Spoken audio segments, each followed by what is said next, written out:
Section 3.2, the derivative as a function. We're going to progress towards finding the f prime of x graph, which is the derivative graph of a function f of x. To start, we're going to analyze some points and make some connections. I'm looking for slope values on the graph of g. My first two slope values are negative, so when I go to the graph of g, I'm looking for where is g decreasing. G is decreasing here at C, right before the turn, and at F, whose steeper would be the -3. F goes with -3, and C goes with -1. For a value of a slope of 0, I would go to where I am at a turning point in the graph, so I could create what's called a horizontal tangent that occurs at E. The three remaining points are all positive. Who is the flattest, so to speak, of the three, or less steep? That would be A, right near the turn. And then between B and D, D looks like it's increasing faster than B. It's got a steeper slope, so I would say B and then D. To determine a function from its derivative, you have to remember f prime, the y values on this graph are the slope values of f.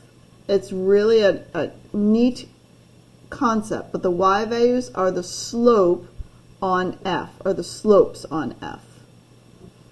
When you look at a function, the first thing you do to identify which one could be the original and which could be the derivative is look for easy points of slope, like the turning points on a graph, also called stationary points.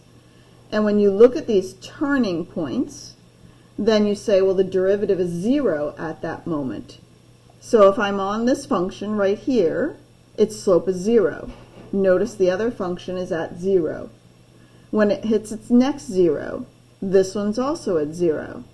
But if I look at this function 0, my other graph is not hitting 0. That means f of x is the cubic function here, while f prime, the slope graph, is the quadratic. To reinforce it, I look at f of x slopes to the left of this -2 horizontal tangent. They are steep positive, getting less and less positive. F prime goes from a positive y amount, getting less and less positive as it makes its way to 0. Then the graph goes from -2 to 0, decreasing the entire way.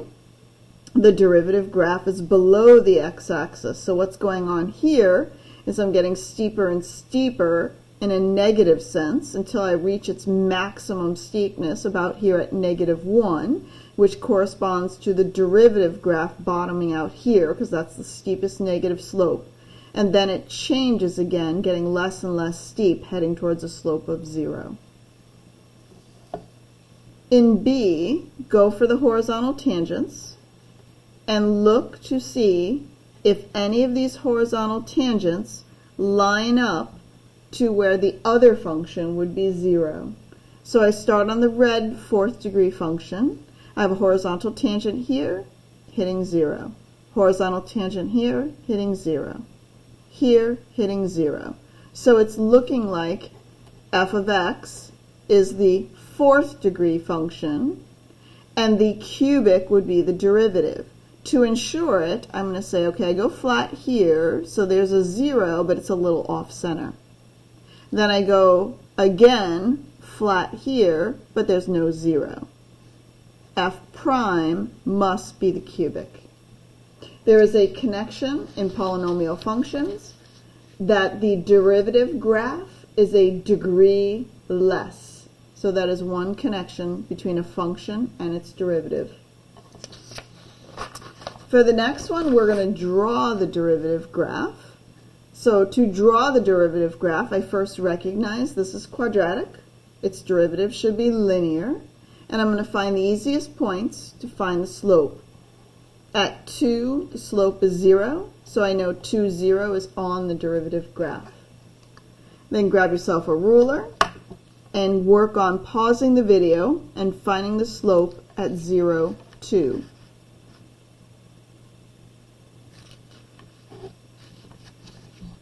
At 0, 2, I'm getting a slope of about 2, so that means 0, 2 is on the derivative graph. I can again pause the video, go to 4 with 3, find the slope there, and hopefully everybody's getting negative 2. My derivative graph goes through these 3 slope points to make the linear function f prime of x. My next graph, piecewise function, 2 different pieces. Constant slope, so my derivative graph should look like constant functions, constant pieces. The slope here, take a moment and find that slope here. You should be getting negative 4. Well, it's negative 4 up until negative 1. I'm going to come back to that in a minute. From 1 on, the slope is positive 1/2. So there's my 2 constant sections of what I was predicting for those 2 linear segments.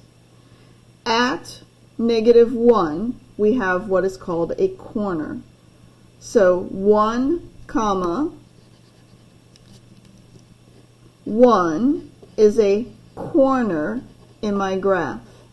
Liken it to driving. If you are driving at a rate of 40 miles per hour, can I instantaneously change from going backwards 40 miles per hour to going forwards any kind of positive amount?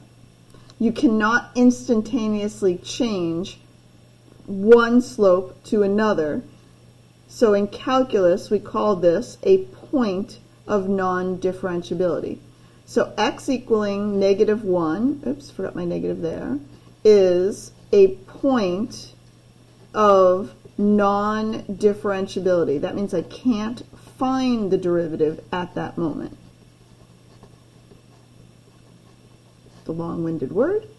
And then to justify, in a calculus perspective, why it's non-differentiable, or I can't find the derivative, I use limit notation, like we did before, but now we're saying it's the limit of the derivative at negative 1 coming from the right does not equal the limit as x approaches negative 1 on the left of the derivative value, or the derivative graph. My next graph is looking like an odd root type function from pre-calc. And what I'm going to do to get my sketch is I'm going to pick a point that is easy. There's no zeros on this one, so I'm going to pick something else that's easy to find the slope at. So right there at negative 3, negative 2, it's looking like a slope of about 1/2. So at negative 3, I have a slope of 1/2. By symmetry, I would say here at negative 1, I have a slope of 1/2. So those are 2 points that are on my derivative graph.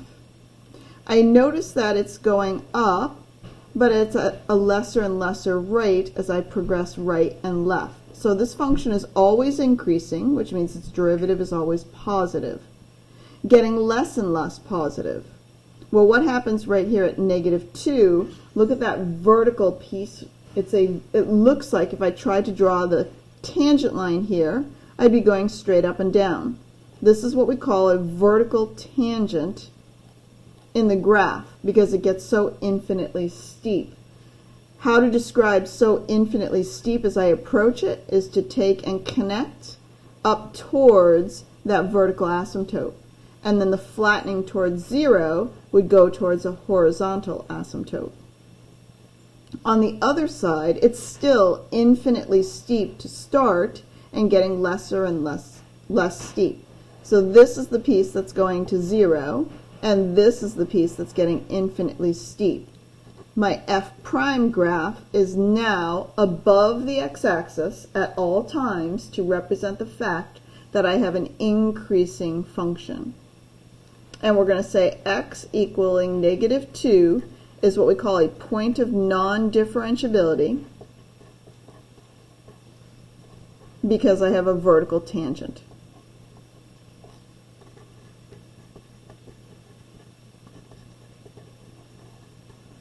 And this next section gives you what I've been saying about differentiability as we've been progressing through, with an added little piece down here about if you were to zoom in on a graph, it would have what we call local linearity at A. If you zoom in close enough on any type of graph, so zoom in here, if you have local linearity, if I zoom in on this section, it would look like a line. That tells me that the function is differentiable there.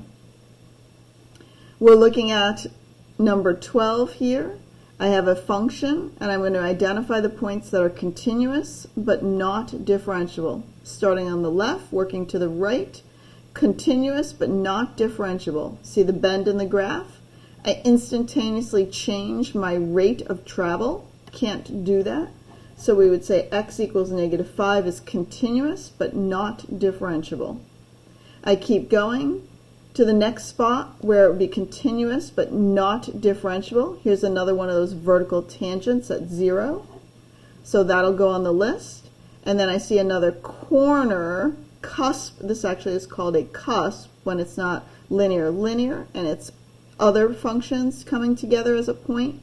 It's a cusp, and that occurs at 1. That's my point of non-differentiability. If a function is not continuous, then it can't be differentiable there. So x equals negative 3. It's neither continuous nor differentiable. And at 5.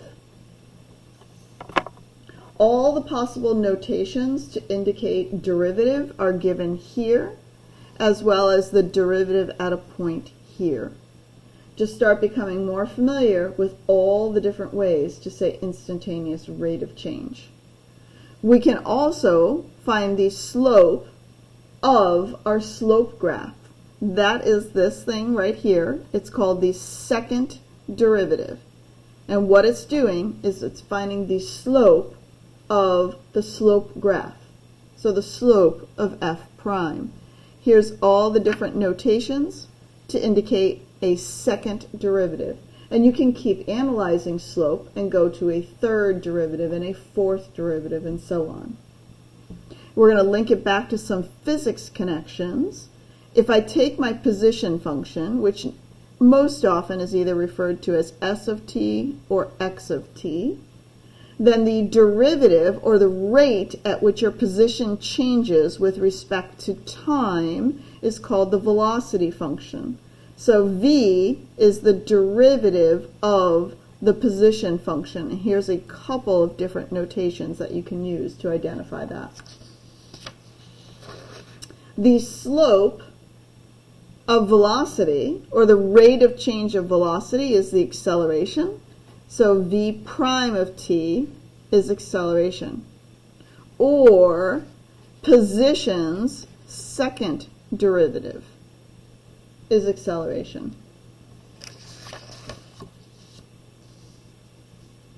Analyzing with the concept of a derivative and a second derivative. I have two graphs here from before. Recalling my fourth degree function is the f of x. My cubic is the f prime. Who's bigger? Let's look at f's derivative at negative 1. Well, here's f's derivative, and at negative 1, it's 0. F's second derivative, that means the slope of my slope graph. Here I am at 2 on the f prime graph. And if I wanted to analyze the second derivative, I'm going to say when I'm at 2 on f prime, what's its slope? Well, it's decreasing, so that means it is definitely less than 0. So in terms of ordering, f prime at negative 1 is larger than f double prime at 2. take a moment, pause the video, and try these multiple choice problems, and then turn it back on when you're done. If a function is continuous at C, where C is a real number, not an endpoint, which of the following must be true? Must be true is key. As I read through these, I'm going to try and think, well, is there a possibility that it's not? So this one says the derivative exists. So can I think of a continuous function where maybe the derivative doesn't exist? Because then it wouldn't be definitely true. So I'm thinking back. Is there a function that's continuous but not differentiable? Because that means f prime would not exist. I'm thinking absolute value function. This is continuous here at C, but the derivative does not exist there. So that one is not a must be true statement. As I approach C from the left of f of x, it exists. Well, this is a limit of an original function, not a derivative. If the limit exists, then I must be continuous, because that is part of the definition of continuity, that the limit exists. So this one must be true, as well as this one. Choice D. If a function is differentiable everywhere, then if I could find that derivative, then I know it must have been connected at that moment, so therefore it must have been continuous. If it's continuous, part of the definition of continuity says that the function is defined. Therefore, that one's true. What about the function having an inverse that is differentiable everywhere? So I'm going to think, is there a case where it's not? Y equals x is the line of reflection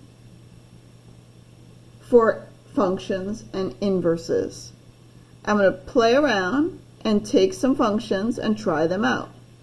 Let's try a basic parent function parabola with a shift. Here I am at -2, 0, and it's a slope of 0. Well, -2, 0 on its inverse goes to 0, -2. -1, 1 will go to 1, -1. So my parabola as an inverse looks like this. What is a horizontal tangent on the original is now a vertical tangent on the inverse. That is not differentiable everywhere. The last one. I have a line that's tangent to a curve. Tangent means it touches it and it models the slope. All right, then I go down here at the point where x equals -6. I'm looking at finding the value of this limit. I have to recognize from section 3.1, this is the limit notation to represent slope. That means this is equal to the derivative f of x plus h minus f of x. So my x value, where I'm finding the slope, is -6, which is linked here. We have a tangent line. Well, if I have a tangent line, then that means it's modeling the slope of my graph. All I need to do is find the slope of the tangent line. So 4x minus b is equal to 2y. 2x minus a half b is equal to y. The slope on my tangent line is 2. If it's modeling the graph at x equals -6, then that means that the slope at -6 is also 2.